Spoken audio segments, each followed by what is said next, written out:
Chapter 1. Night of Hooks and Fire. The black ark came in with the fog. It did not glide so much as loom. A mountain of black stone and iron adrift upon the heaving skin of the sea of claws, half fortress and half nightmare. From a distance it might have been mistaken for a storm bank or a cliff torn loose from Nagaroth and dragged across the world by malice alone. Great chains hung from its flanks, watchtowers stabbed upward like spearheads, braziers burned in recessed galleries, their flames a sickly blue in the wet dark, and every guttering light painted the slick stone with the sheen of old blood. Beneath those walls, longboats spilled into the water. They slid down on greased ramps with hardly a splash, narrow and cruelly made, their prows carved into leering sea serpents with mouths full of iron fangs. Oars dipped as one, no drumbeat, no shouted command. The corsairs aboard them rode in silence, hoods low, scale cloaks of sea dragon hide glistening with brine. They were shapes cut from the night itself, lean, hard, and hungry. At the prow of the foremost boat stood Fleetmaster Varys Thrael. He did not crouch like the others.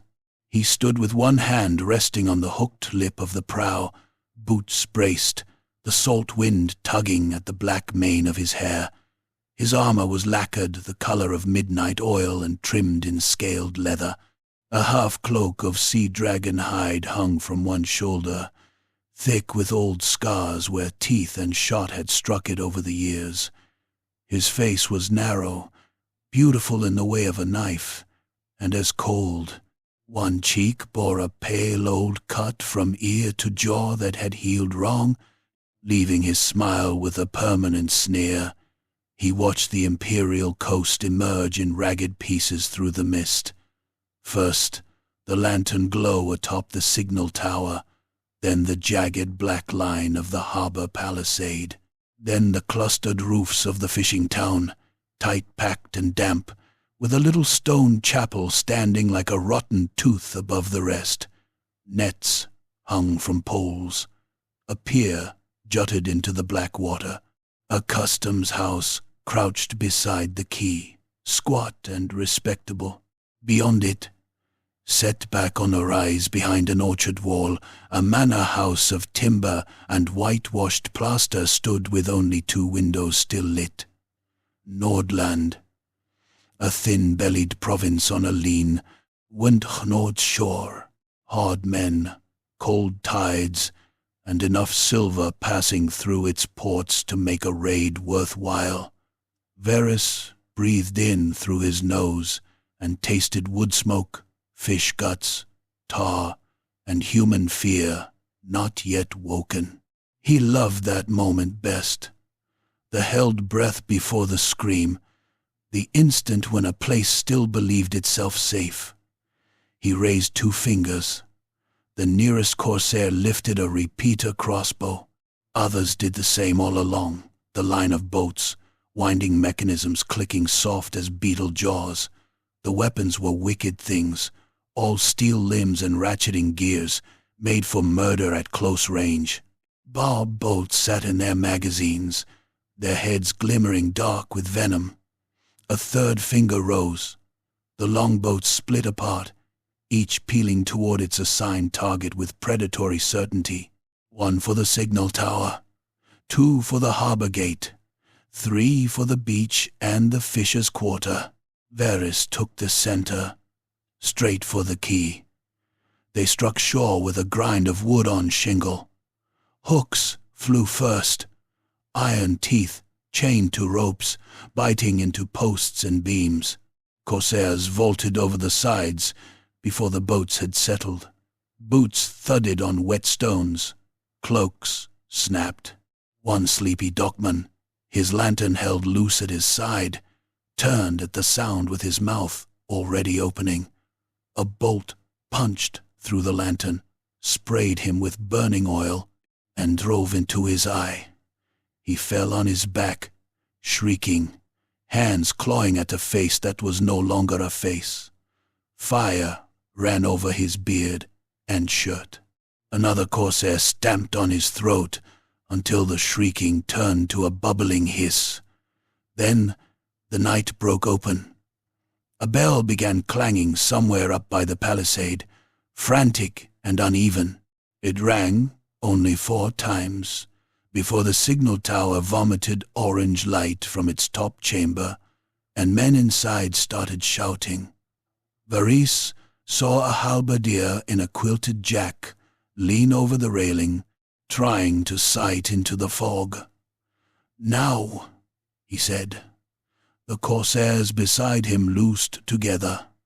A cloud of bolts hissed upward and hit the tower balcony with a wet series of cracks and punches. The halberdier snapped backward, his lower jaw torn off in a red spray. Another man took 3 bolts in the throat and pitched over the railing, striking the side of the tower as he fell hard enough to leave a broad black-red smear. A lantern dropped after him and smashed on the rocks. At the same moment, from the town's far side, came the first screams. They rose in a ragged chorus as other raiding parties broke into houses. Doors were kicked in. Windows burst. Women shrieked. Men bellowed in panic and pain. A child wailed once, thin and piercing, then cut off so abruptly that silence there seemed louder than sound. Varys strode up the quay, as though attending a feast laid in his honor. Around him his corsairs fanned outward with practiced efficiency. 2 went for the customs house, axes chopping through the barred door. 3 more dragged a pair of fishers from under a cart and hamstrung one when he tried to bite. Another planted a black pennant atop a piling where the harbor watch could see it before they died. A fat clerk in nightclothes stumbled out from the customs house with a pistol in one trembling hand and an ink stain on his chin. He got 1 shot away. The ball whined past Varys's temple and blew splinters from a bollard. The clerk stood frozen by his own noise, smoke drifting around his stupid astonishment. Varys closed the distance in 3 strides and opened him from navel to sternum with a single sweep of his cutlass. The blade bit through linen, skin, and the softness beneath. Hot ropes of gut sagged out into the clerk's hands. He stared down at them as if they had been gifted to him, blood pouring from his mouth in a sudden glossy sheet. Varys shoved him aside with his boot, and the man collapsed over the threshold, twitching in his own opened belly. Inside, ledgers burned nicely. The harbor gate held longer. 6 militia had managed to form a line there, in mismatched helmets and breastplates polished more for market days than battle. 1 carried a hunting spear, another a wood axe. 2 had old swords, and their sergeant wore a red sash darkened under one arm where he had already been cut. They looked brave in the desperate, ugly way of men who knew there was nowhere to run. "Hold!" the sergeant roared. "Hold for Sigmar, you dogs!" The first corsair to meet them took a spear through the ribs. The point punched in under his arm and came out his back. He hissed, mouth wide with disbelief, and the militia cheered. They should not have. A second later, the druchi hit them in full. Hooks caught shields and ripped them aside. Repeater bolts smashed into faces at arm's length. A corsair, in a scaled helm, vaulted the gate rail and came down atop the axeman, driving both daggers repeatedly into the man's neck until cartilage crunched and blood pumped over his wrists. The sergeant managed 1 good cut, opening a raider from collarbone to chest, and for an instant he looked almost triumphant. Then Varys reached him. The fleetmaster parried high, turned his wrist, and drove the hooked guard of his blade into the sergeant's teeth. Bone broke with a sharp popping crunch. The man reeled. Varys seized him by the sash and dragged him close enough to smell the sour panic on his breath. "For Sigmar," Varys said softly, and slit him from ear to collar. Blood jetted hot across both their hands. The sergeant dropped to his knees, trying to keep his life inside with mittening fingers while it spilled in scarlet sheets through them. Varys kicked him backward into the mud and stepped over him. By then the town was awake in full. Orange fire licked from thatched roofs where alchemical arrows had set the eaves blazing. Fisherfolk ran half-dressed through the lanes, some clutching children, some carrying knives, clubs, boat hooks, whatever lay nearest to hand. The chapel bell had begun tolling, and now, above it, came the deeper crash of gunfire from a house farther inland, where some veteran had found a handgun and powder. A corsair on Varys's left spun as a shot took him through the temple. One side of his head vanished in a burst of grey matter and skull chips. He dropped without a sound. Varys looked toward the muzzle flash and smiled. "There," he said. "They hunted the shooter through a cooper's yard stacked with barrels." He was not some veteran after all, only an old man in a leather apron with a willock too heavy for him. He managed to club one corsair across the brow with a smoking barrel before Varys's men caught him. One held him by the arms, while another hacked off the hand that gripped the gun. The old man screamed once, then bit it off, jaw shaking. Varys admired that. He leaned close enough for the man to see his face. "Where are the soldiers lodged?" The old man spat blood at him. Varys wiped the spittle from his cheek with one finger. Then he took the severed hand from the mud, pried the stiffening fingers around the willock's grip, and rammed the smoking muzzle into the old man's mouth. His remaining hand thrashed uselessly. Varys pulled the trigger. The back of the old man's head came apart against the barrel stack in a wash of blood, shattered teeth, and brain. The force toppled him backward. One of the casks burst where the gore struck it, and salted herring spilled out under the corpse. No answer needed.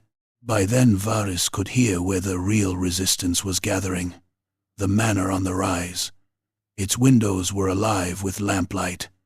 Shapes moved behind the leaded glass. Men shouted orders. The orchard wall had become a rally point for the town's hardiest survivors. Household guards in breastplates, a handful of militia, 2 servants with hunting bows, and at least one pistolier, judging by the sharp cracks coming from the upper window. Whoever had organized them knew enough to use the stone wall and narrow approach. Clever enough for humans. Varys gathered 20 corsairs and went uphill through the orchard. The apple trees were bare, black limbs clawing at the smoke. Fallen fruit had long since rotted in the wet grass, and boots crushed them to sour pulp underfoot. Bolts whipped through the branches from the wall ahead. One struck a corsair through the cheek and stuck there, fletching, trembling, as he made a horrible, wet, mewling noise. Another bounced from sea dragon scales. Then a lantern arced overhead from the manor yard and smashed among the roots, splashing burning oil. Light flared gold and ugly across the orchard. "Advance," Varys said. The corsairs went in low, using trunks for cover. Repeater crossbows chattered. Their shots chewed the wall's top to chalk and splinters. One archer raised his head to fire and took 4 bolts in the face so close together they punched his features into a ruin. He fell backward into the yard. A servant beside him broke and ran. Something hooked around his neck from the dark one of the corsair's chains and yanked him hard enough to tear him from his feet. He hit the wall-edge throat first. His neck snapped with a dry crack. The chain hauled his corpse down into the orchard. At the breach in the gate, the household guards stood. Good breastplates, better boots, men who had expected trouble, though not this sort. Their captain was broad and bearded, in a mail shirt under a blue tabard marked with a white wolf's head. He had a long sword in one hand and a pistol in the other. His face was wet with rain and ash, but his voice carried. "With me!"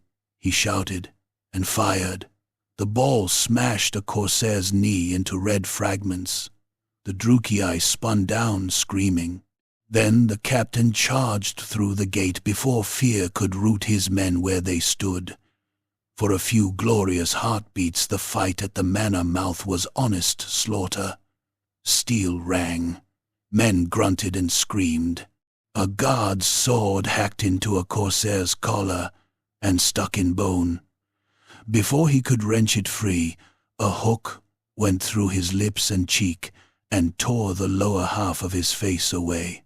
Another guard got his spear under a raider's ribs and lifted him clear off the ground.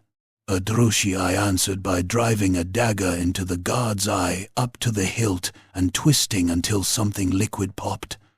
Varys met the captain in the center of the gate. The human was strong. He cut in tight and fast, the long sword humming with real skill, forcing Varys back a half-step through the churned mud. Sparks spat as their blades kissed. The captain lunged for Varys's throat. Varys slipped aside, letting the point score his gorget, and slashed the human's forearm open from wrist to elbow. Blood sheeted down the sword hand, but the captain did not yield. He headbutted Varys hard enough to split skin over the Drukei's brow, then slammed shoulder to shoulder and nearly took them both down. They broke apart, breathing hard. Around them, men died like butchered livestock. One corsair sat on a fallen guard's chest and stabbed him over and over in the face until the features collapsed into a red cavity. A household servant ran from the manor steps, clutching a kitchen knife, and was transfixed by 2 bolts and a spear in such quick succession that her body jerked 3 times before hitting the ground. Somewhere in the orchard a horse screamed, high and human, then shrilled into silence. The captain came again. Varys caught the descending blade on his own, locked hilts, and smiled through blood running into his eye. "Better," he hissed. He stamped on the man's lead foot. Bone cracked inside the boot. The captain snarled and lost balance for the smallest instant. It was enough. Varys slammed the pommel of his cutlass into the man's wounded forearm, making him drop the sword, then drew a long knife from under his cloak and drove it up beneath the breastplate into the soft part of the belly. The captain made a sound like a cough. Varys felt the blade enter deep. He did not pull it out at once. He leaned close, almost companionably, while the man's breath turned hot and wet between them. "You should have stayed behind your wall." Then he wrenched the knife sideways. The captain folded around the wound, guts cut loose inside him. Varys withdrew the blade and opened the man's throat for certainty. Blood poured over the blue tabard, turning the wolf's head black. The captain toppled onto his side, boots drumming once against the gatepost before stilling. That broke the rest. The surviving guards fell back toward the manor door, only to be swarmed there. Some were cut down where they stood. Some threw down arms and were clubbed senseless for chains. The front hall became a killing pit of trampled carpets and shattered paneling. One pistolier tried to fire from the landing, and was dragged down by his ankle, then beaten to death with the butt of his own gun until his skull caved like wet plaster. Varys stepped over the dead and took the house room by room. He found silver plate in the dining chamber, strong boxes in a study, and 2 cowering merchants under a bedchamber table who died because they would not stop begging. He found a maid with a knife and a boy too frightened to move, and left them for the slavers. He found blood smeared on a corridor wall where someone had been dragged toward the cellar in haste. That interested him more than the silver.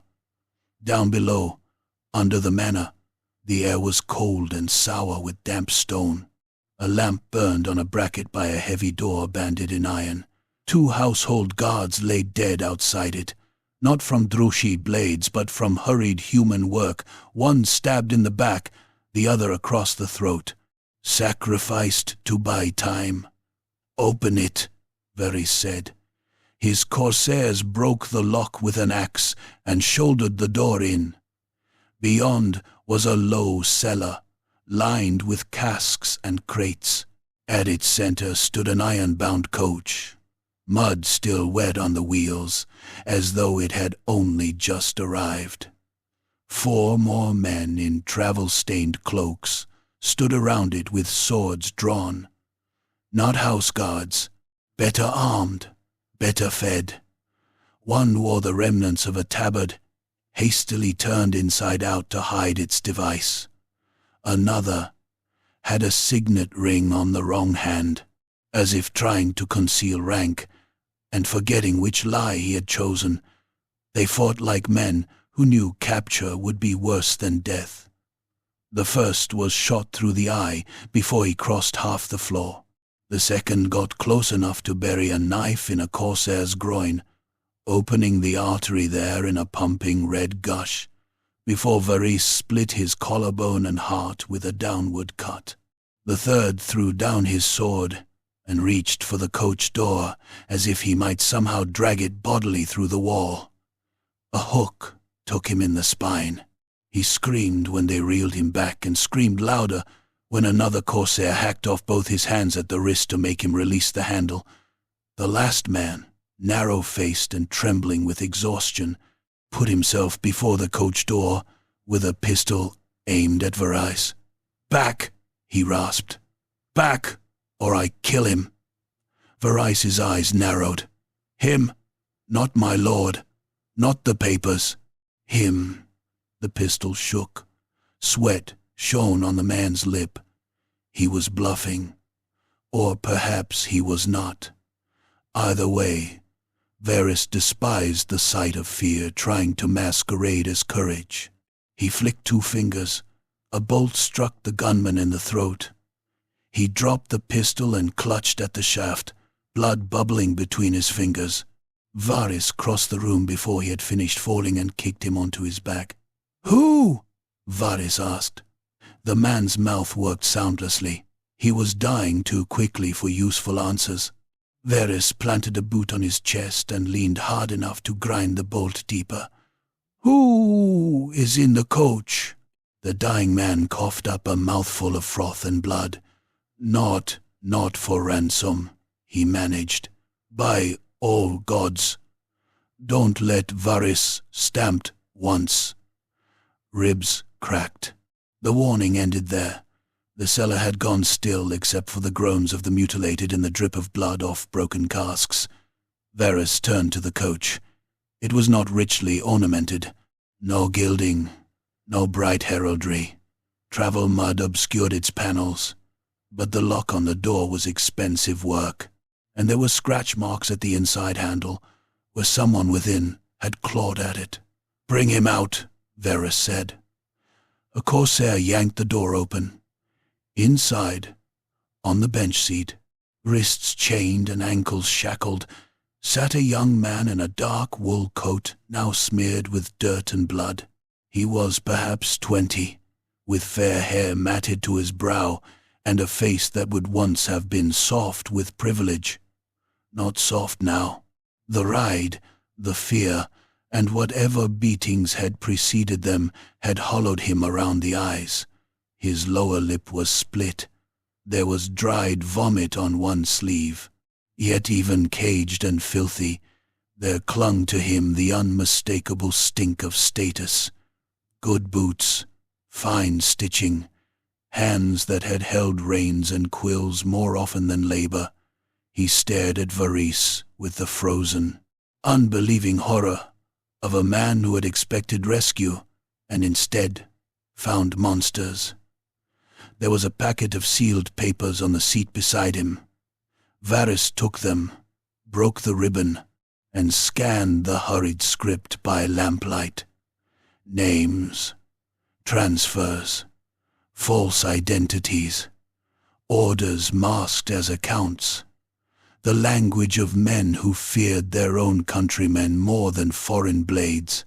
One title surfaced twice, then again buried under euphemism and caution. A noble house with claims that touched the ruling line in Nordland.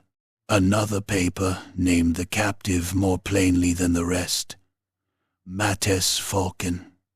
Varys looked up from the documents to the prisoner's face and saw, beneath the bruises and terror, the family resemblance to the wax seal. Not a merchant's son, not a ransom trinket, a hostage, a political one. For the first time that night, Varys Drael laughed aloud. The sound was bright and cold, and utterly without mirth, carrying strangely through the blood-wet cellar. Above them, the town still burned. Screams rose through the floorboards. Somewhere, timbers collapsed in a rush of sparks. But down in the cellar, in the red lantern light, something more dangerous than fire had just been found. Varys folded the papers and tucked them into his belt. "Chain him well," he said. "Touch him too roughly, and I'll have your skin made into sailcloth." The corsairs glanced at one another. Even they could smell the worth of this prize. Mates Falcon swallowed, trying and failing to master his fear. "Who are you?" he whispered. Varys smiled at him, the cut on his cheek making the expression look like something carved into a corpse. "The end of your escort," he said, "and the beginning of your value." Then he turned toward the stairs, where the orange pulse of the burning town licked in shadows across the cellar wall, and thought of the Black Ark waiting out in the fog. Silver was good, slaves were better, but this was the kind of cargo captains murdered one another for. Chapter 2. A cargo worth killing, for the Black Ark waited beyond the harbor like a conquered mountain dragged out to sea. Its black flanks rose sheer from the dark water, tier upon tier of battlements, hooked galleries, and iron-bolted gates slick with salt and age. Chains as thick as a man's thigh hung from the lower bastions and dipped into the swells. Green witchlights burned in braziers atop the towers, casting a corpse-pale glow over carved stone gargoyles and ranks of waiting reaper bolt throwers. Beneath that monstrous shadow, the raiders came home in pieces. Longboats returned heavy in the water, low with plunder and captives.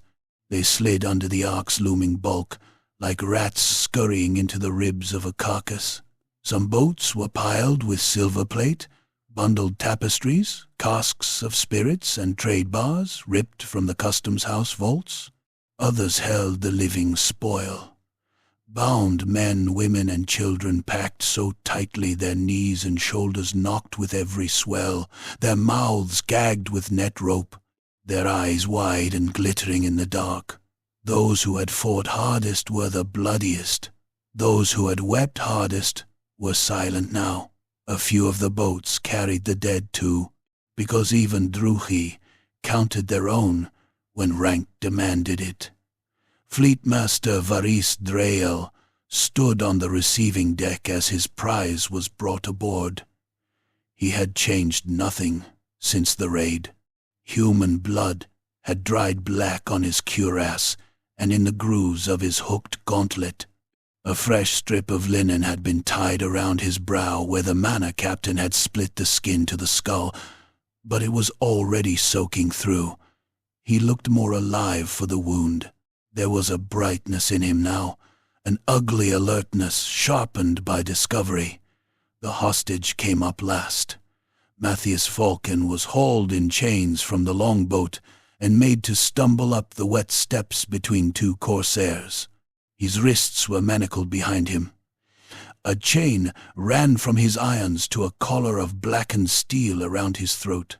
His coat, once good wool and decent tailoring, was filthy with cellar dust, blood smears, and bilge water. The sea had left him pale and shaking. Not from cold alone. The black ark towered above him, and for a moment he craned his head up at it like a man staring into the open jaws of some impossible beast. The deckmaster, a scarred Druki eunuch with a voice like a rusted hinge, spat over the side. "What's this one worth, then?" Varys did not take his eyes off Mathis. "More than your tongue." That ended further questions from the eunuch, but not from anyone who mattered. Word moved faster than the wind aboard the Black Ark. Before the hostage had crossed half the receiving deck, sailors on the upper galleries were leaning over railings to look. Corsairs fresh from the raid lingered instead of seeing to their gear. Beast handlers paused in leading snarling cold ones toward their kennels. A knot of cloaked crossbowmen near the mast well fell silent as Varys passed, and every one of them watched the human noble with the strained greed of men scenting a shift in fortune. It was not the captive himself that drew them. He looked too frail for that, too mortal, too breakable. It was the possibility around him. In Nagaroth and on the sea, value had many faces: gold, slaves, secrets, hostages, information that could unmake an enemy lord, leverage that could purchase rank, a blackmail chain that might reach from a smoking fishing town on the Nordland coast to the courts of the Empire and back to the halls of cold, noble houses overseas. Men had gutted their brothers for less. Varys knew it the way a shark knew blood in the water. He had Mattis taken not to the common slave cells, but deeper within the ark, to a private hold below the officers' quarter. A thick-doored chamber of basalt and iron waited there, once used for storing sacrificial offerings and now mostly reserved for delicate cargo. Rare toxins, stolen relics, noble prisoners that could not be risked among the ordinary stock. The only light came from a suspended lantern of green crystal. It washed the chamber in a sickly glow that made the wet walls shine like flayed meat. "Chain him to the ring," Varys said. The corsairs obeyed. Iron scraped. Mathis winced as the collar chain was fastened to a floor bolt. He sank down against the wall with a stiffness that told of bruised ribs and cramped limbs. For the first time since the manor cellar, he found enough breath to speak. "You don't know what you've taken." Varys crouched before him. Up close, Mathis smelled of fear, damp wool, and a faint copper tang of dried blood. His face had a clerkly refinement to it, but his eyes were not empty. They flickered everywhere: door, chains, lantern, Varys's knife, hand counting, weighing. Terrified, yes. Broken, no. That interested Varys. "You flatter yourself," said the Fleetmaster. "I know exactly what I have taken.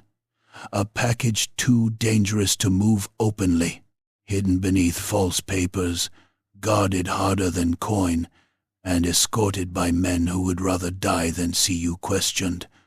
That makes you important." He tilted his head. "The only uncertainty is to whom." Mattis said nothing. Varys drew the sealed papers from his belt and let them tap once against the human's cheek.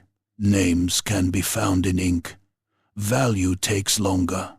He rose and turned away before the prisoner could reply. That, too, was calculated. Let the human stew. Let him imagine he had withheld something useful. Men who thought themselves clever often began speaking simply to prove it. Outside the chamber, Varys gave orders enough to make his possessions seem secure. Double guard.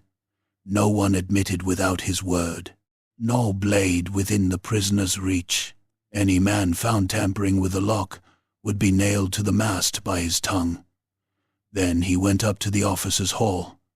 The hall sat in a long chamber cut into the ark's central keep, lined with black pillars, carved into writhing forms of serpents and chained captives.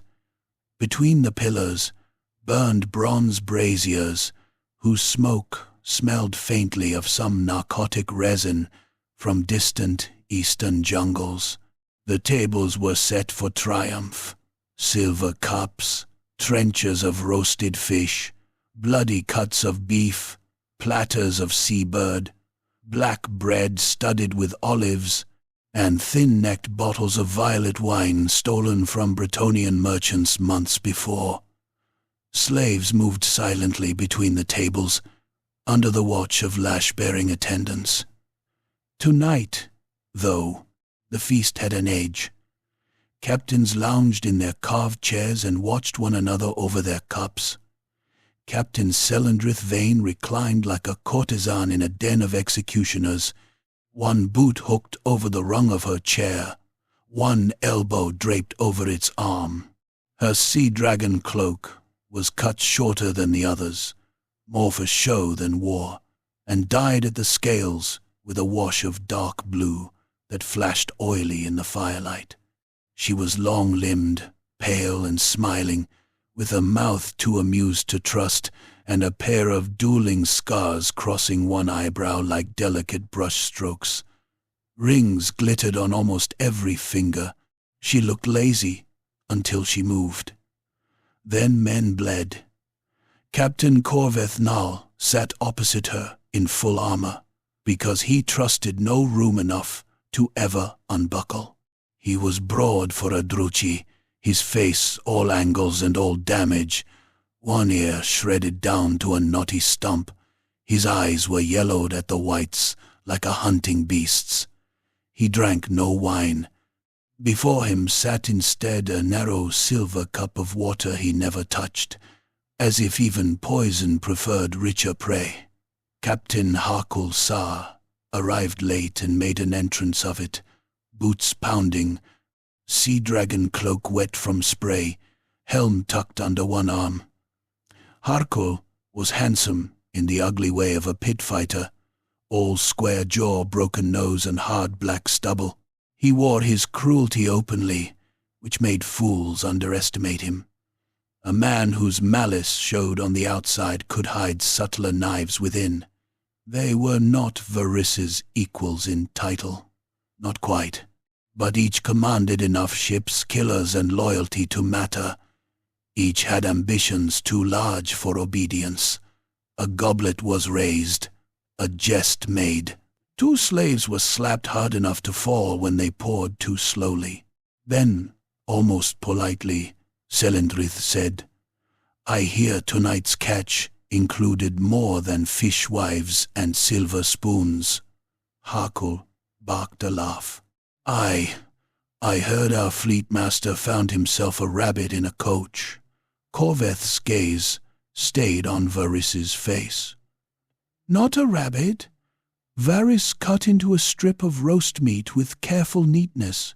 "No, not the way your men whisper," Corveth said, "and not the way you placed guards where even your own officers are not permitted. Around the hall, Conversation dimmed, cups lowered. Even the lash-bearing attendants at the wall seemed to breathe more quietly. Selendrith smiled into her wine. "Come now, Varys. Keeping secrets from allies is such an Imperial habit." "You are not allies," Varys said. "You are subordinates." A few low laughs greeted that, but not from the captains. Harkle's teeth showed. "Then command us, Fleetmaster. Tell us the truth, and we'll know how to obey." Varys let the silence stretch. It was important never to hurry before predators. He looked from one to the next and saw it plain. Curiosity, greed, calculation, good. Better to see the hunger than mistake it for loyalty. "It is a political hostage," he said at last. "A human noble transported in secrecy. His handlers were ready to kill him rather than lose him." No one in the hall moved. Then Selendrith's brows rose the slightest fraction. Harkle leaned forward. Corveth's fingers tightened, once on the edge of the table, and went still again. "There," Selendrith murmured. "That is a different sort of merchandise. His ransom will be rich," Harkle said immediately. Corveth's lip curled. "Ransom is for merchants and lesser raiders. Deliver him to the right hands, and one may purchase more than coin." "To whose hands?" Selendrith asked mildly. "Yours?" Corveth ignored her. His attention stayed fixed on Varys. He should be examined, his papers read by a scribe of quality, his lineage confirmed. Then the matter passed up, the proper chain. That almost made Varys laugh aloud. The proper chain, indeed. Corveth meant his own patron in Nagaroth, some cold-blooded superior who would reward the captain handsomely and perhaps arrange a convenient promotion over Varys's corpse. Selendrith swirled her wine and said, "Or he could be sold quietly back to his kin before anyone above us even scents him. Clean, profitable, efficient. Why throw such a pearl into the maw of court politics?" "Because courts decide who commands fleets," Corveth snapped. "Gold decides faster." "Hush," said Harkle, grinning. "You both think too small. A hostage like this can be sold twice, perhaps 3 times, if one is imaginative enough." "There speaks a man who counts profits on severed fingers," Selendrith said. "There speaks a woman who poisons her lovers when they stop being amusing." Selendrith raised her cup in acknowledgement. "Only the tedious ones." The officers' hall rippled with laughter again, but it came thin now, forced and sharp-edged. Varys ate one more bite and set his knife down. "He remains under my custody." Corveth's voice went very calm. "Until what is decided. Until I decided." That did it.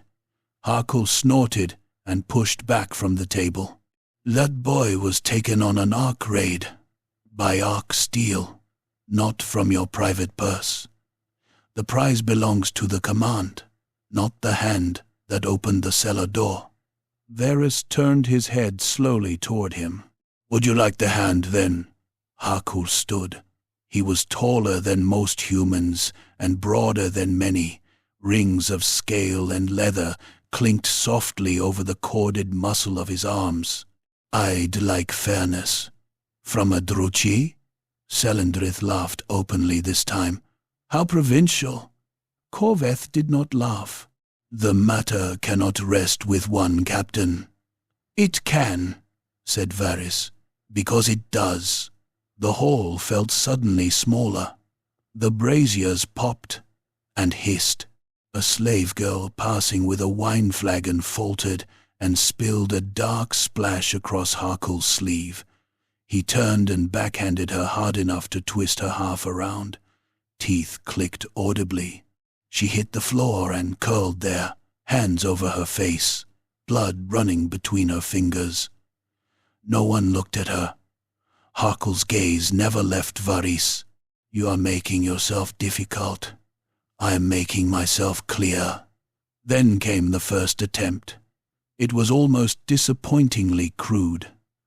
One of the serving boys approached Varys's chair with a fresh cup, barefoot, shaved scalp, eyes lowered, thin as starvation, the kind no one saw. He lifted the cup with both hands, and in the same motion his sleeve slipped, showing the stiletto taped flat to his forearm. He moved fast, faster than a human could have managed, quicker than fear should allow. Someone had promised him much, or threatened him with worse. The blade darted for Varys's throat. Varys knocked the wrist aside, but the boy still slashed his neck guard hard enough to score the lacquer. Harkle half rose. Selendrith's smile vanished. Corveth did not move at all. The boy tried again. Varys caught his stabbing arm at the elbow and drove his own knife upward under the jaw. The point burst from the roof of the mouth in a spray of blood and shattered teeth. The servant convulsed, feet drumming on the floorboards. Varys twisted the knife and ripped it free. Blood sheeted down the boy's chest in black-red waves. Still, he did not die quickly enough. Varys seized the back of the servant's skull and smashed his face into the table once, twice, 3 times, until the nose flattened and one eye came loose in a pulp of gore. Plates jumped. Wine spilled. The body sagged. Varys let it drop at his feet. Silence gripped the hall. Then Varys looked at Harkle. Not because he knew, not because he had proof, because Harkle's rage was the easiest to pluck, and in these moments the simplest knife often opened the deepest gut. "You send beggars now?" Varys asked. Harkle surged fully upright. "You dare!" He snatched a goblet from the table and hurled it. Varys ducked. The silver cup struck the pillar behind him and rang like a bell. At once chairs scraped back all around the hall. Blades hissed free. Corsairs at one table lunged toward rivals at another with the delighted speed of men who had wanted an excuse. Selendrith moved first and finest. A captain from Harkle's side stepped past her chair with his sword rising, perhaps thinking she would stay out of it. She drew a slender dagger from somewhere in the folds of her cloak and buried it in the side of his knee. He screamed and dropped. Before he hit the floor, she had taken his own sword from his loosening grip and cut him across the mouth so savagely both cheeks opened to the molars. Corveth overturned the table between himself and the nearest melee. Platters and cups went crashing. A corsair leapt over the fallen board, hook blades low. Corveth caught him by the throat with one gauntleted hand and punched a narrow war-pick through his eye socket with the other. The point came out the back of the skull, wet and white. Corveth kicked the corpse free. Harkle vaulted straight across the benches. He hit Varys like dropped iron. Both crashed into the brazier behind the high table. Bronze toppled. Coals burst across the floor in a fan of orange sparks. Harkle's fist hammered Varys in the bandaged brow and reopened the wound. Hot blood flooded into one eye.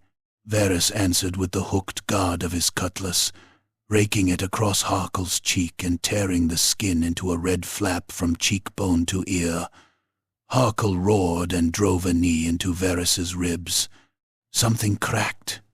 Not cleanly broken, but damaged enough to flash pain white through his chest. Varys slashed short and low.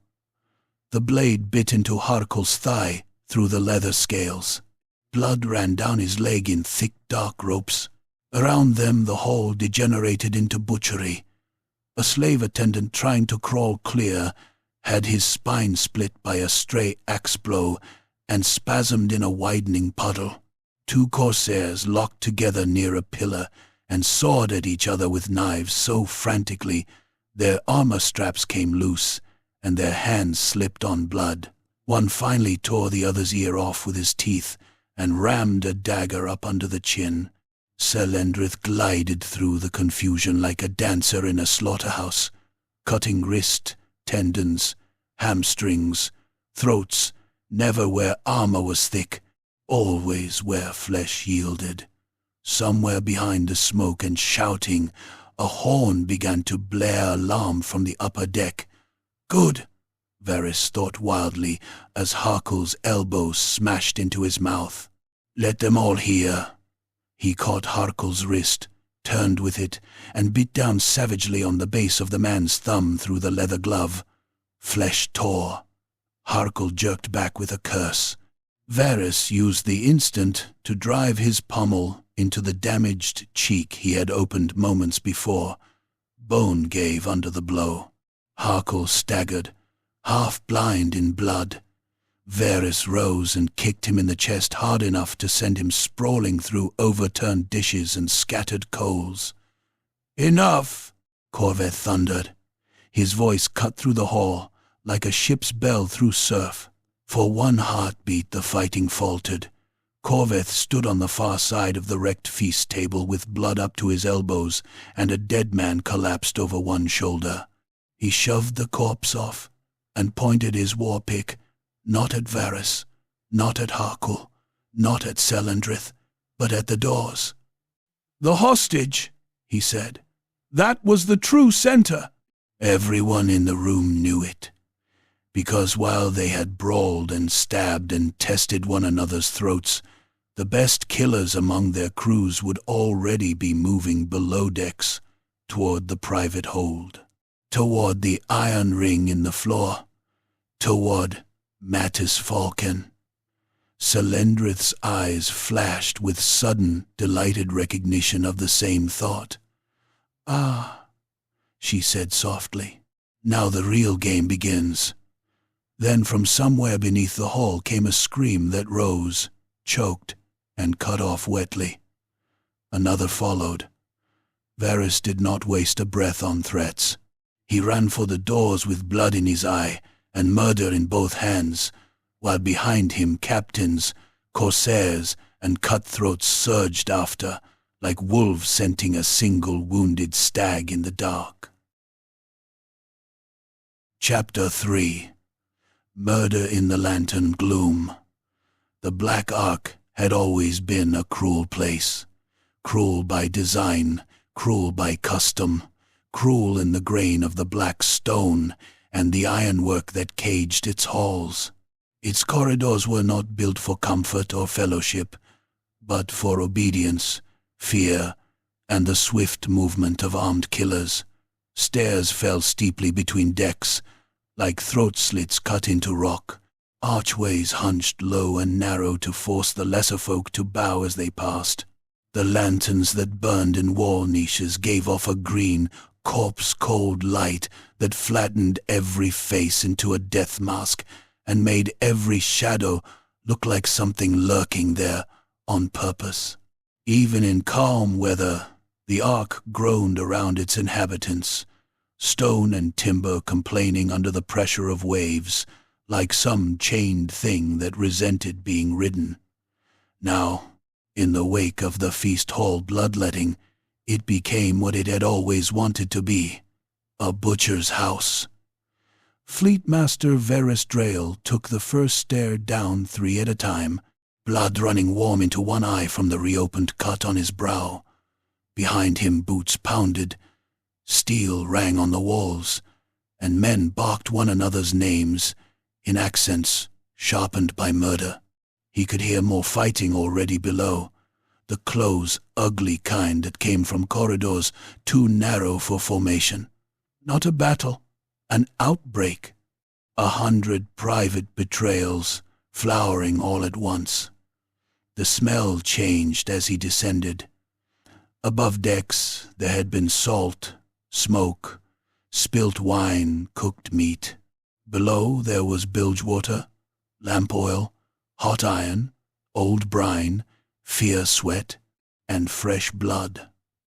At the bend in the stair he found the first bodies. One of his own guards lay wedged against the wall with his throat cut so deeply the vertebrae gleamed white through the ruin. Another had been nailed through the cheek to a door by a black feathered bolt, his jaw hanging at a wrong angle, eyes still moving in blind panic, though his guts were already puddled on the planks beneath him. A third corpse, one of Corveth's men by the armor pattern, had gone down hard and been trampled after. Someone had stepped in his opened belly. There were footprints through the slick ropes of gut. The private hold door stood open. That alone sent a cold needle of rage into Varys's ribs. He hit the threshold fast, blade up, half expecting an ambush. The chamber inside was lit by the same green crystal lantern, but it swung madly on its chain, making the light sway over the walls in queasy pulses.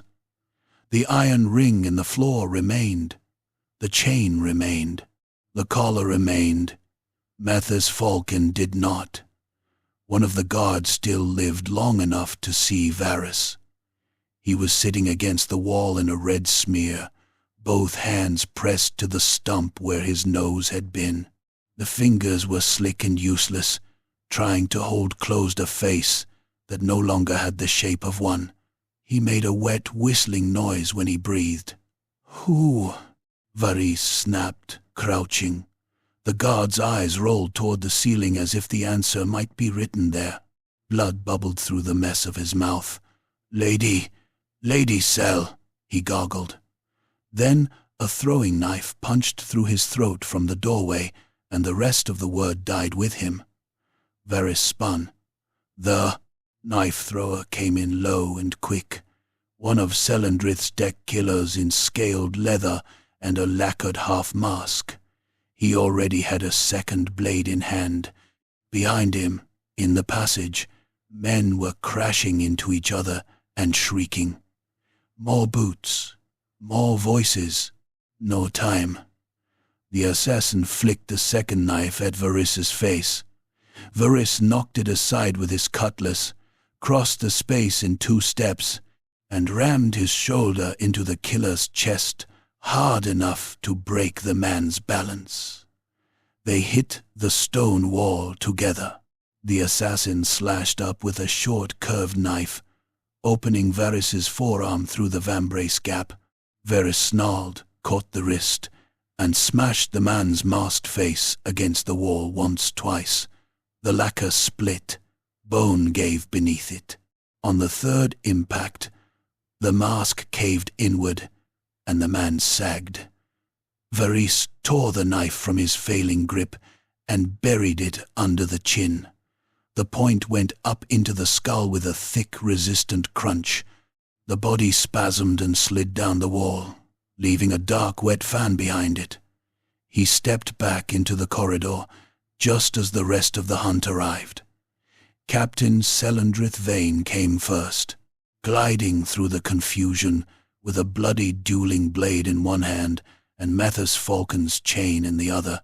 She had looped it twice around her wrist like a lady gathering the train of a gown.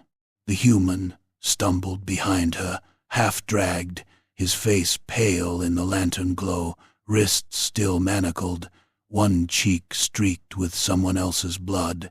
2 of Selendrith's corsairs flanked him. A third walked backward, repeater crossbow leveled. "Too slow," Selendrith said, smiling. Varys lunged without answering. The crossbowman fired. The bolt grazed Varys's cuirass with a shower of sparks. He crashed into the man before a second shot could cycle, hacked down through shoulder and collar, and split him nearly to the sternum. The corsair dropped in 2 folding pieces of armor and meat. Selendrith's flankers rushed in at once. disciplined enough not to flinch. One cut high, one low. Varys parried the high stroke, but the low one bit into his thigh through the scale skirt and sent a bar of heat through his leg. Then Corveth's men slammed into the melee from the side like a boarding wave. The corridor dissolved. It was too tight for grand swordplay now. Too many bodies, too little room, too much killing packed into a space meant for cargo carts and chained slaves. Men fought shoulder to shoulder, slipping on blood and colliding with walls hard enough to rattle lantern chains. Blades were used half as often for stabbing as cutting, punching into gaps in armor, under ribs, through armpits, into necks where helmets met gorgets. Hooked knives bit into tendons. Short axes stuck in bone and had to be kicked free. Someone lost a hand and the severed thing spun along the planks like a dropped crab, fingers flexing. Mather's falcon tried to wrench away in the confusion. One of Selendrith's corsairs caught him by the collar chain, yanked him backward, and the human crashed into the wall hard enough to crack his head on the stone. He saw stars, went half to his knees, and only remained upright because the chain held him up like a tethered animal. Selendrith moved around the carnage with infuriating grace. A Corveth loyalist thrust at her with a boarding spear. She sidestepped, let the point scrape the wall, then laid open the inside of his elbow so neatly the forearm stopped answering him.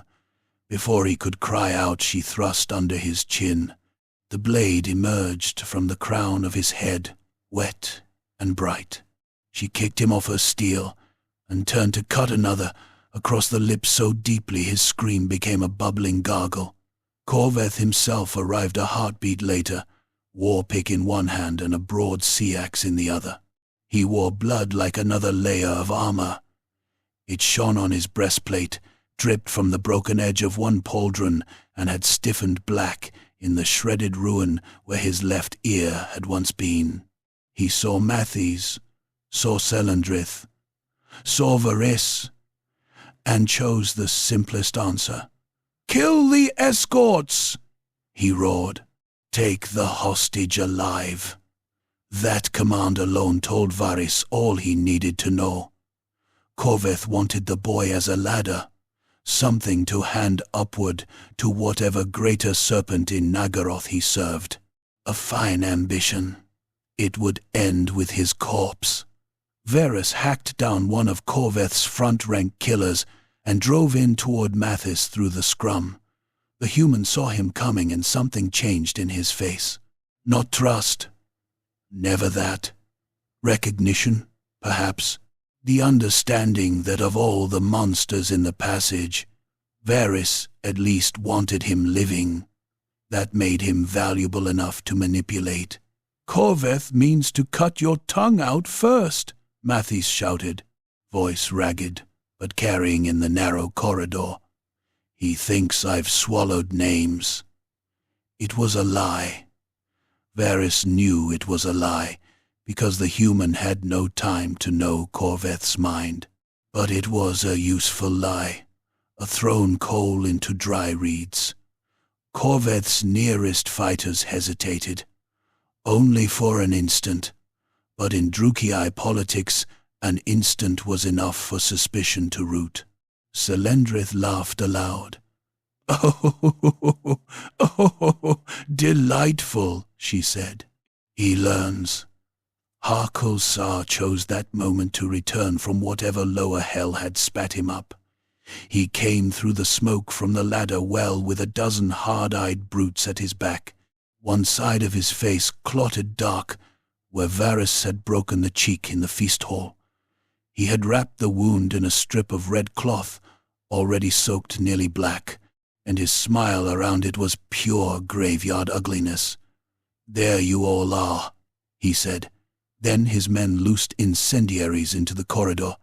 Clay bulbs full of alchemical fire shattered against wall and floor with sharp little pops. Yellow-green flame ran in greasy streaks, far brighter and hotter than honest fire had any right to be. It clung to boots, armor scales, skin. One of Selendrith's corsairs caught it full across the chest and became a human torch at once, shrieking as he staggered into the press. Men recoiled from him too slowly. He crashed against 2 Corveth fighters and wrapped them in desperate burning arms. All 3 went down together, writhing, kicking, their screams choked by smoke. Harkle roared with laughter and charged through the flames. His first swing stove in a skull, not cut stove in. The hooked boarding axe hit above the brow and caved the face like rotten fruit. He ripped it free in a red spray and buried the spike end into another man's back. The point punched through breastbone and came out wet at the chest. Harkle planted a boot in the corpse and yanked the axe loose. The corridor was no longer a fight over a hostage. It was a war of captains compressed into a tunnel. Matthews ducked as a bolt hissed past his ear and buried itself in the wall. Splinters and stone dust stung his face. Someone fell across his legs. He shoved frantically and realized with a jolt of disgust that both of the man's intestines were sliding warm over his boots. The dying corsair clutched at him, leaving red handprints on his coat, and tried to say something with half his throat hanging open. Mathis kicked free, gagging. He had spent the last day expecting death from strangers. It was the frenzy of these creatures devouring one another that unmade him. There was no order to it, no banner, no speech, no glory. They murdered with the concentration of craftsmen. They smiled while doing it. A man caught fire, and another used him as cover. A wounded corsair with his belly split open hooked a rival's ankle before he died, dragging him into the path of Harkle's axe. Selendrith, hair loose now and black with sweat, stabbed one of her own through the kidney because he was backing into her line. Corveth crushed a fallen raider's jaw with one mailed heel, simply because the man had tried to hold his leg for balance. Matthews realized, with a sick lurch of clarity, that he was not a prisoner being fought over by civilized enemies. He was meat in a kennel riot.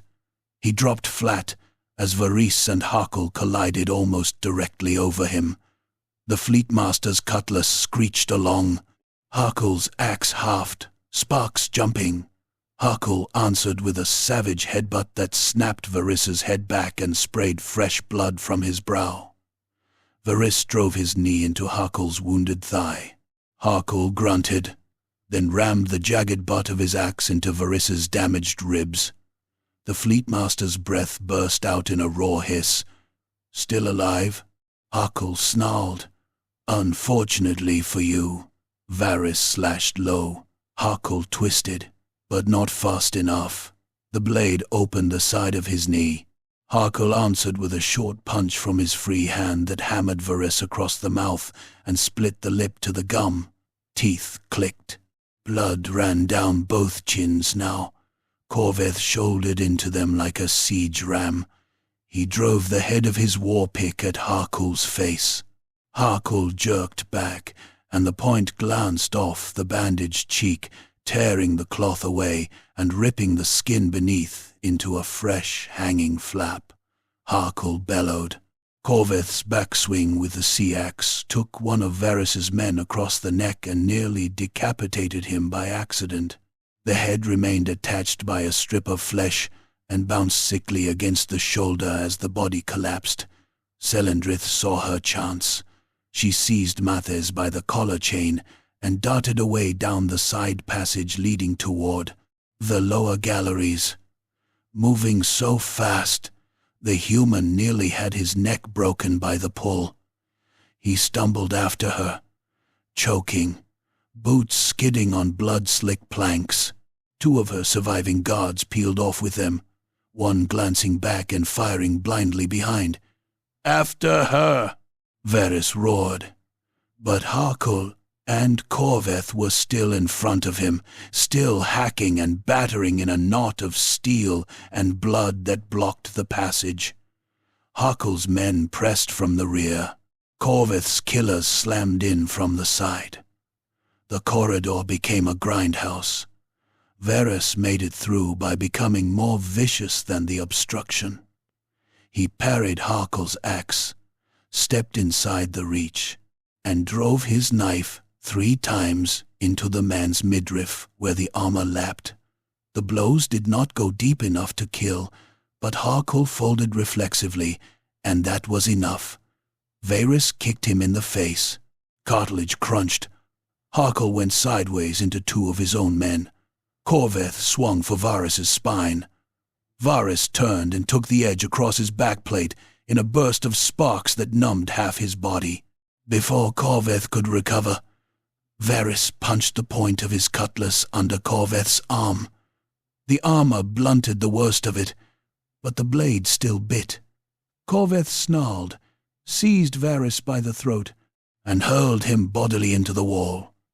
Stone hit hard enough to make the world blink white. Then the floor shook. Not from the fighting. A deeper thud rolled through the ark, heavy as a giant's fist against a hull. Dust sifted from between the stones. Lanterns swayed wildly. Somewhere far above came the long groan of strained timber and the shouted alarm of deck crews. Another impact followed, and this one was unmistakable. Cannon. Not ship-killer fire from a grand war fleet, but heavier than any fishing town should have brought to sea. Iron striking the outer bulwarks. Humans. Organized. Close enough to matter. Even in the middle of slaughter, the sound changed the air. For half a heartbeat, every Druki in the passage heard it and understood the same thing. While they had been carving each other apart over one valuable human, the rest of his kind had been gathering in the dark. Selendrith heard it too.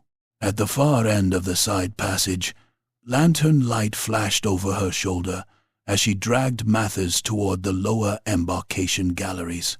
She looked back once, hair wild, lips red with someone's blood, and smiled. "Let them come," she called.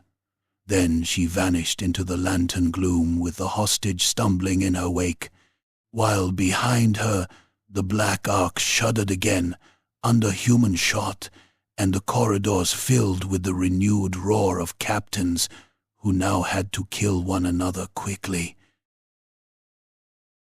Chapter 4. Red Dawn at the Jetty. The first Imperial cannonball struck the black ark low on the outer bulwark and made the whole fortress groan like a wounded leviathan. Stone dust sifted from the vaulted ceiling. Lanterns swung madly on their hooks. In the blood-slick passage below decks, every Druhi felt the impact in his teeth and knees. Then came the second shot, hammering somewhere farther aft, with a clang of tortured iron and a deeper boom that rolled through the ark's bones into the sea itself. For one breathless instant, even murder paused. Then the deck above erupted and shouted, orders, warning horns, the tramp of boots, and the ragged crash of something heavy being hauled into place. Reaper bolt throwers, boarding parties, damage crews. The Black Ark was waking to outside war even as its guts were still full of private slaughter. Varys Drael spat blood onto the floorboards and drove himself off the wall. His mouth tasted of iron and broken skin.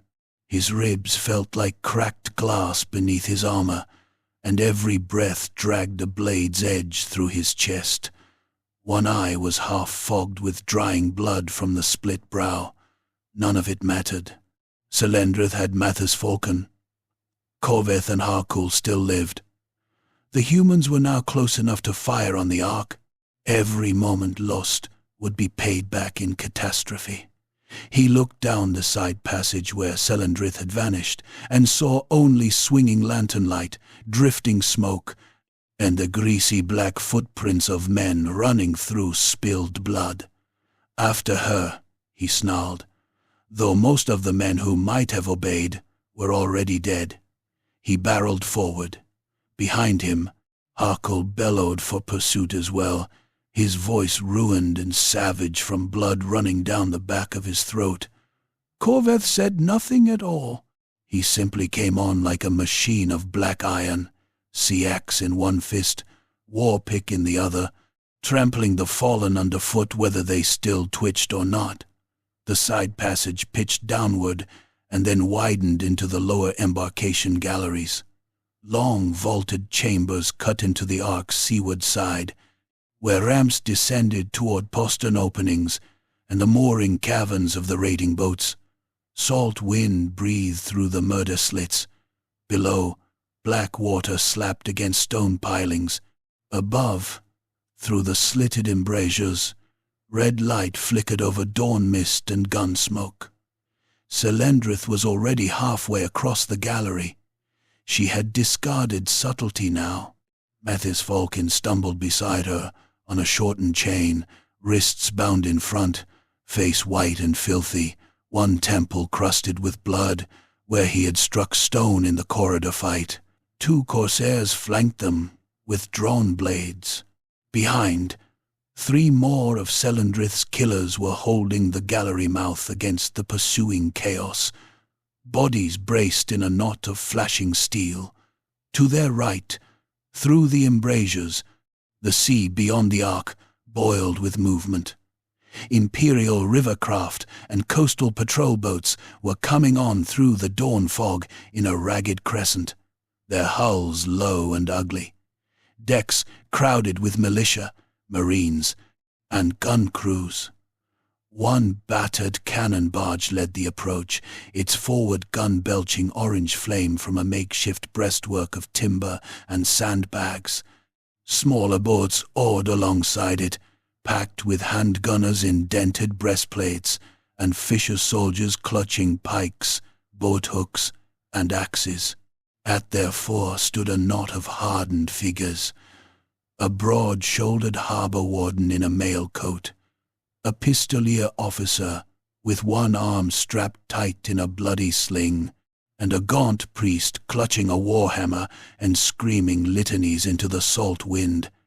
They were not enough to kill a Black Ark. They were enough to bite chunks off anything trying to escape it. Another cannonball screamed in and smashed through an outer parapet above the gallery.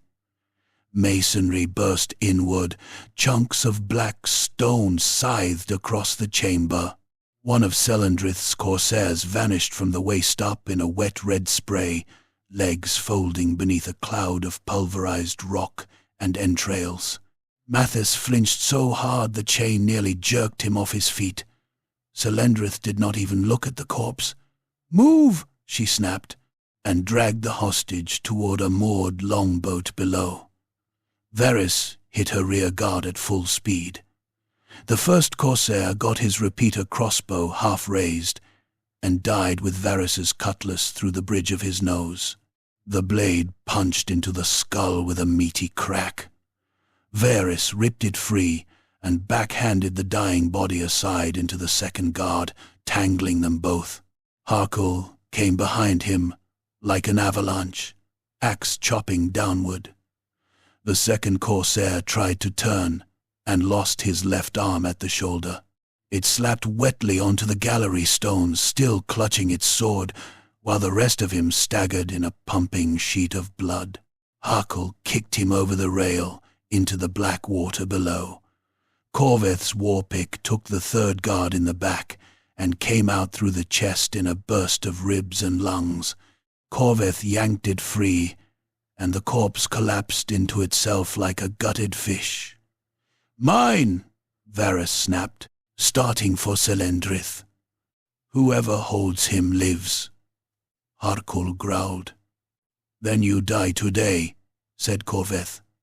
The three of them surged down the gallery together, enemies forced into one spear point by greed. Selendrith reached the ramp, shoved Mathies ahead of her, and bounded after. The longboat below was crewed and ready, 8 rowers, a helmsman, and a bannerless officer at the stern. Smart, very smart, no insignia, no bragging. She had meant to take the hostage into the confusion of the human counterattack and vanish into the sea clutter before either rival or superior could stop her. Mates saw the water, saw the open channel beyond, and perhaps saw the Imperial boats closing through the gun smoke. Some last hoarded nerve broke loose in him. He twisted, jerked both bound hands backward, and smashed the iron of his manacles into Selendrith's mouth.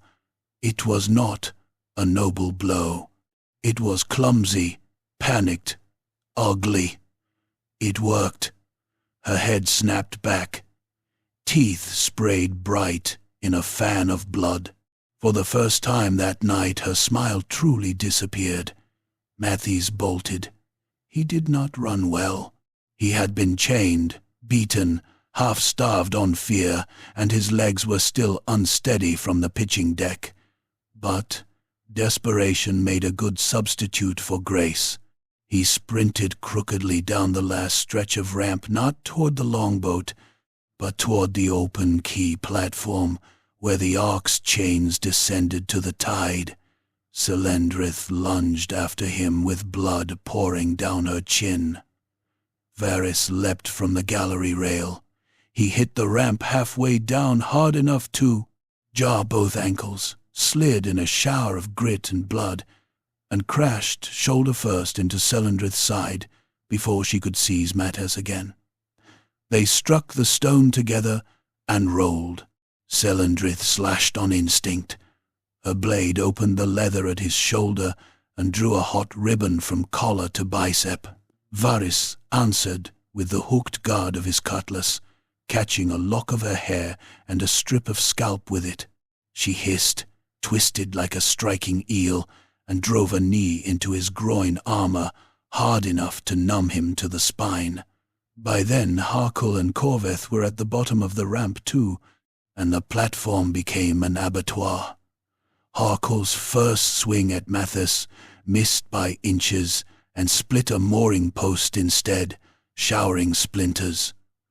The hostage skidded, fell to one knee, scrambled up again.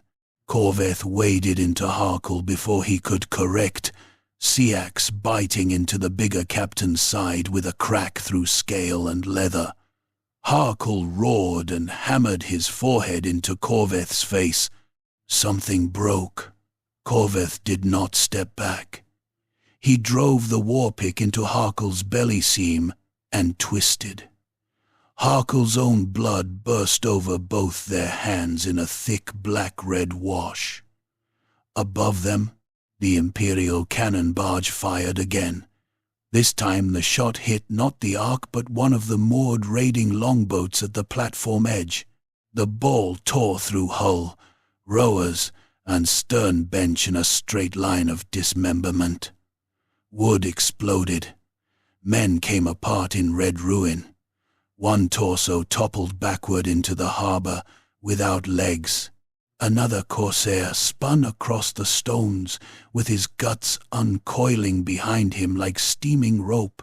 The wrecked boat buckled and slid into the water amid a tangle of oars and screams. Mathis staggered through the spray of blood and splinters, deafened, drenched in warm meat and harbor water. Imperial boats were close now, close enough for handgun fire. A volley cracked through the dawn. Balls smacked into stone, armor, flesh. One of Selendrith's rowers pitched over with his cheek missing. Another lost an eye and clawed at the air before falling backward into the bilge.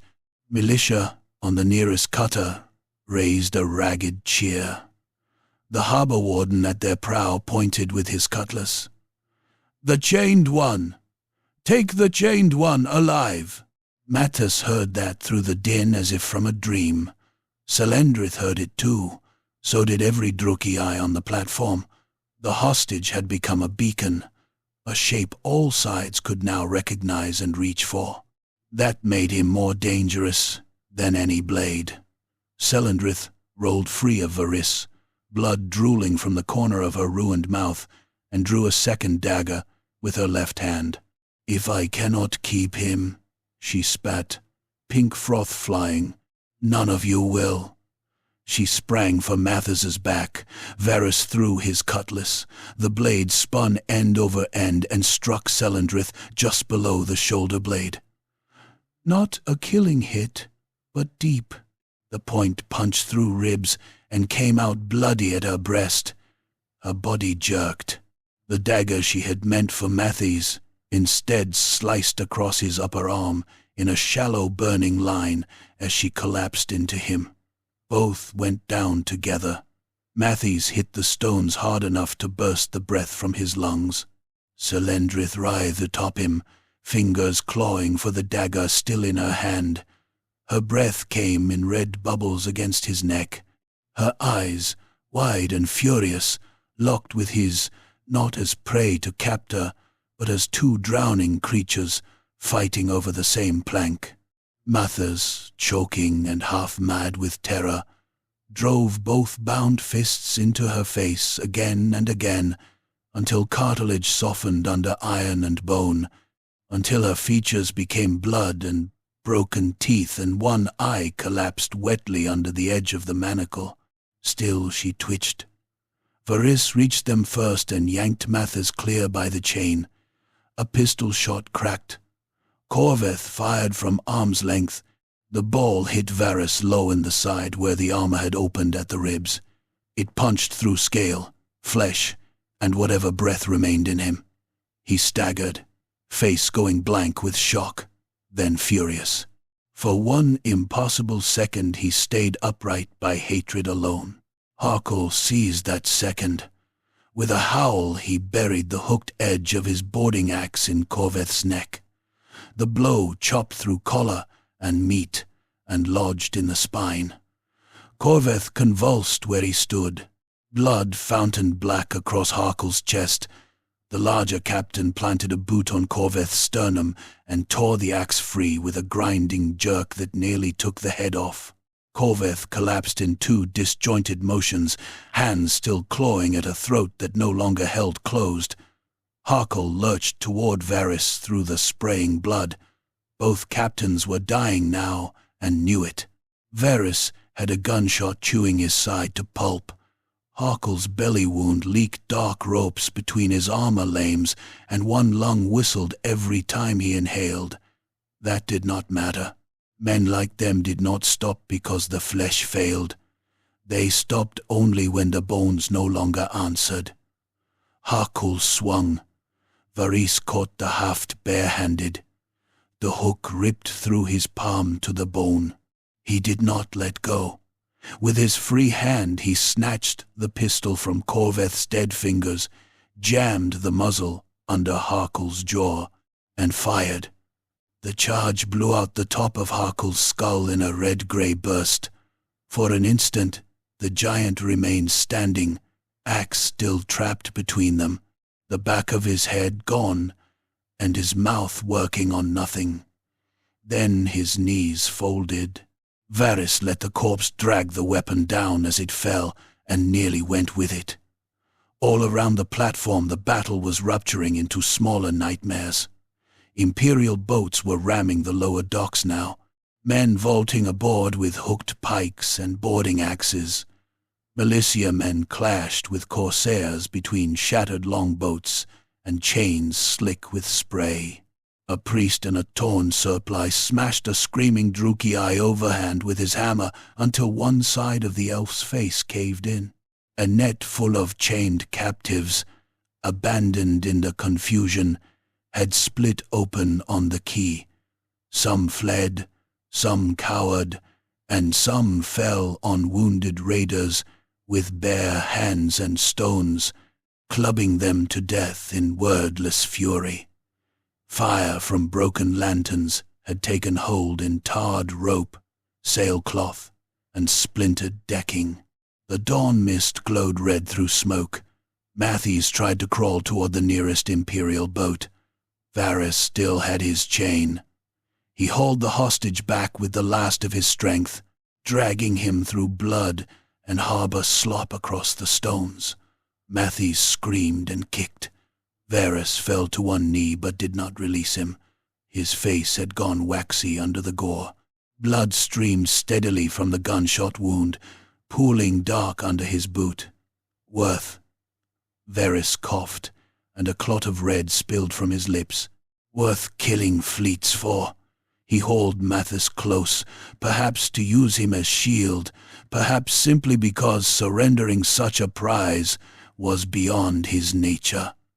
His hand fumbled for a knife at his belt. It came free, slick, and wavering. Then a boarding hook took Varys high in the back. The iron prongs punched through shoulder and out the front of his breastplate with a metallic wet crunch. The force arched him. He stared downward in astonishment at the black points blossoming red beneath his collarbone. At the far end of the taut rope stood the harbor warden on the deck of the lead cutter, both hands braced on the line, boots planted wide, face hard as oak. "Now!" he roared. Two Marines heaved with him. The hook tore backward out of Varys in a gush of blood and meat. He toppled, knife spinning from his hand, and struck the key on his side. For a moment he still moved, fingers pawing weakly across the stones as if searching for the chain. Then the light in him guttered. Fleet Master Varys Drael, who had come ashore hunting slaves and silver, died, staring at the hostage that had unmade him. Matthews lay gasping in a puddle of blood that was not entirely his own. Imperial hands seized him under the arms and dragged him over the gunwale of the cutter. Someone hacked through the chain at his collar. Someone else shouted for a surgeon. The pistolier officer with the sling leaned close, face smeared with powder and sweat, and stared hard enough to confirm the features he had risked men for. "By all gods," he muttered, "it really is him." Mathis looked back once as the cutter shoved off. The lower docks of the Black Ark were a furnace-lit ruin. Selendrith lay where she had fallen, still as butcher's waste. Corveth sprawled, head crooked in widening blood. Harkle's body twitched once beside the mooring post and did not move again. Corsairs and Imperials hacked each other down among wrecked boats, burning rope, and drifting corpses. Above it all the Black Ark still loomed, monstrous and undefeated, its upper batteries beginning at last to answer with Reaper bolts and sorceress fire. The humans had not slain the beast. They had merely survived beneath its shadow long enough for it to gnaw out its own heart.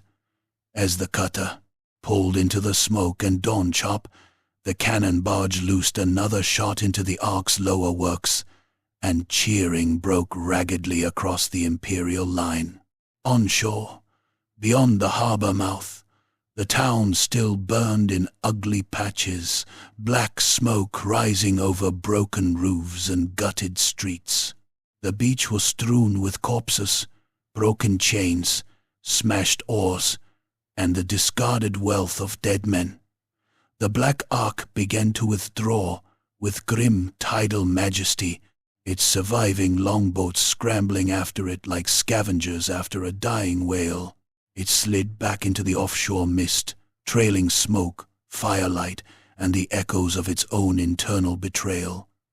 Behind it, the coast of the Empire counted the cost in ash, blood, and missing names. Ahead of it, somewhere out on the iron dark sea, other Druchi would learn what had happened to the prize cargo, and file the lesson away where their people kept all wisdom worth having, close to the knife and closer to the throat.